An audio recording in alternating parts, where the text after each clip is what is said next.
ప్రభువైన యేసుక్రీస్తు నామములో మీ అందరికీ శుభాభివందనాలు తెలియపరుస్తున్నాను. ప్రభునందు ప్రియులారా, నీ సమస్యకు దేవుడు నీ వద్దనే పరిష్కారాన్ని ఆయన పదిలిమగా ఉంచాడు. నువ్వు సమస్యలతో సతమతమవుతున్నావు. నీ సమస్యకు ఆయన పరిష్కారాన్ని నీ పక్కనే ఉంచాడన్న సంగతి నీకు తెలుసా? ఒకరోజు ఒక ఆయన ఆ అడవిలో ఆ కట్టెలు కొడతా ఉన్నాడు. కట్టెలు కొడతా ఉన్న సమయంలో అది పొరపాటున చేజారి ఆ గొడ్డలి నీటిలో పడిపోయింది. అప్పుడు అటుగా వెళ్తున్నటువంటి ఒక అతను వచ్చి చూసినప్పుడు ఈయన చెప్పాడయ్యా, ఈ గొడ్డలి నీటిలో పడిపోయింది. ఈ గొడ్డలి వేరే వాళ్ళ దగ్గర ఎరువు తెచ్చాను, అప్పు తీసుకొచ్చానయ్యా, ఈ గొడ్డలి నీటిలో పడిపోయిందని ఆ పెద్దాయనకు మొరపెట్టుకున్నాడు. అప్పుడు ఆ పెద్దాయన వచ్చి ఎక్కడ గొడ్డలు పడిపోయింది అని అడిగాడు. ఇదిగో ఈ నదిలోనే ఇక్కడే పడిపోయిందని చూపించాడు. ఒక చెట్టు కొమ్మను తెంపి ఆ గొడ్డలు పడిపోయినటువంటి ఆ స్థలంలోనే ఆ చెట్టు కొమ్మను వేశాడు. అద్భుతం తెలుసా? ఆ నది అడుగునటువంటి గొడ్డలి ఎప్పుడైతే చెట్టు కొమ్మ వేశాడో ఆ గొడ్డలి వెంటనే పైకి వచ్చేసింది. అప్పుడు ఆ పెద్దాయన ఆ గొడ్డలు తీసి అది అతనికి ఇచ్చి వెళ్ళి చెట్లు నరుక్కోమన్నాడు. వెంటనే దేవుణ్ణి స్తుతించాడు. ఆ పెద్దాయన ఎవరో కాదు, దేవుని ప్రవక్త అయిన ఎలీషా. ఇది 2వ రాజుల గ్రంథం 6వ అధ్యాయము 5వ వచనం చూసినట్లయితే 5వ వచనం, ఒకడు దూలము నరుగుతున్నప్పుడు గొడ్డలు నీటిలో పడిపోగా వాడు, అయ్యో నా ఎరినవాడా, ఇది ఎరువు తెచ్చిన గొడ్డలను మొరపెట్టాను. ఆ దైవజనుడు ఇది ఎక్కడ పడినని అడిగాను. వాడు అతనికి ఆ స్థలమును చూపింపగా అతడు కొమ్మ ఒకటి నరికి నీళ్ళలో వేయగా గొడ్డలి తేలిను. అతడు దాన్ని పట్టుకొనమని వానితో చెప్పగా వాడు చెయ్యి చాపి దాన్ని పట్టుకొనను. దేని స్తోత్రం. ఇది ఒక అద్భుతమైనటువంటి దేవుడి కార్యం. పిల్లరా, ఎక్కడైతే సమస్య వచ్చిందో అక్కడే సమస్యకు పరిష్కారం దేవుడు చూపించాడు. ఆ గొడ్డలు తేలటానికి కారణం ఏంటో తెలుసా? ఆ ప్రవక్త అయినటువంటి దేవుని ప్రవక్త అయినటువంటి ఎలీషా ఆ చెట్టు కొమ్మను తుంపి ఆ నీటిలో పడేశాడు. తెలుసా? ఆ కొమ్మే ఈరోజు నేను ఆరాధిస్తున్న మన ప్రభు అయిన యేసుక్రీస్తు. అందుకని ద్రాక్ష వలె నేను, తీగల మీరు, ఎవడు నా యందు నిలిచి ఉంటాడో వాడు యందు నేను నిలిచి ఉంటాడు. ఆ కొమ్మ మన ప్రభు అయిన యేసుక్రీస్తు వారు. యేసుక్రీస్తు ప్రభువారు నీతో ఉంటే, నీ సమస్య యేసు ప్రభుతో చెప్తే, ఎక్కడ నీ సమస్య ఉందో అక్కడే దేవుడు నీ సమస్యకి పరిష్కారం చేస్తాడు. తెలుసా?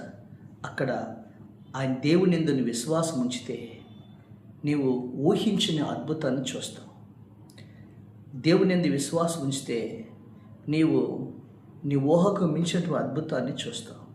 ఏ సమస్యతో ఈరోజు నువ్వు సతమతం అవుతున్నావో ఆ సమస్యకి పరిష్కారాన్ని దేవుడు నీ వద్దనే పెట్టాడన్న సంగతి నువ్వు మర్చిపోకూడదని మన ప్రభు యేసుక్రీస్తు ప్రభువారు చెప్తున్నారు.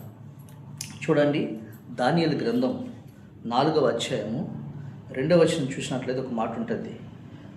2వ వచనం, దానియేలు గ్రంథము 4వ అధ్యాయం 2వ వచనం, మహోన్నతుడగు దేవుడు నా ఎడల చేసిన అద్భుతములను చూసక క్రియలను మీకు తెలియజేయటకు నాకు మనసు కలిగాను. ఆయన చూసే క్రియలు ఎంతో బ్రహ్మాండమైనవి, ఆయన అద్భుతములు ఎంతో ఘనమైనవి. ఆయన రాజ్యము శాశ్వత రాజ్యము, ఆయన ఆధిపత్యము తరతరం నుండి అంటాడు. ఇక్కడ భక్తుడైనటువంటి దానియేలు అంటాడు, ఆయన దేవుడు నా ఎడల చేసిన అద్భుతములు ఎంతో బ్రహ్మాండమైనవి అన్నాడు. అంటే దేవుడు నీ ఎడల చేయబోతున్న అద్భుతములు ఎంతో బ్రహ్మాండమైనవి. అవి ఊహకు మించినటువంటి ఆశ్చర్య కార్యాలు ఆ దేవుడు చేస్తాడు. పిల్లరా, జ్ఞాపకం చేసుకోండి. రెండవదిగా, ఒక స్త్రీ తన కుమారుని పట్టుకుని భర్త చేత గంటివేయబడుతుంది. అరణ్యములో ఆమె తన బిడ్డను ఎత్తుకుని తన బిడ్డను తీసుకెళ్ళి ఒక భయంకరటువంటి అరణ్యములో రోధిస్తూ ఉంటాడు. తీసుకెళ్ళి నీళ్ళు అయిపోతాయి. ఆ పిల్లవాడు చావు బ్రతుకుల మధ్యలో వచ్చాడు.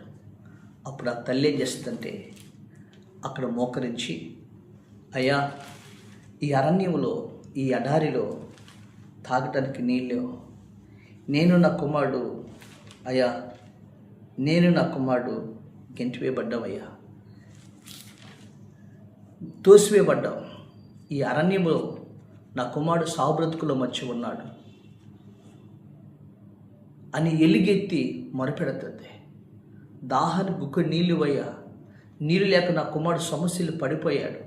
ఇదంతా ఎడారి మార్గం, అరేవ మార్గం అని ఆ తల్లి ఎలుగెత్తి ఏడుస్తూ ఉంటుంది.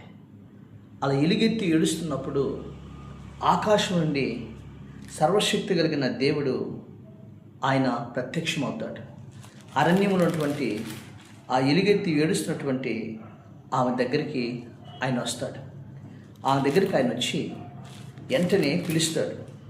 ఏమని పిలుస్తాడంటే, హాగరు, నీకు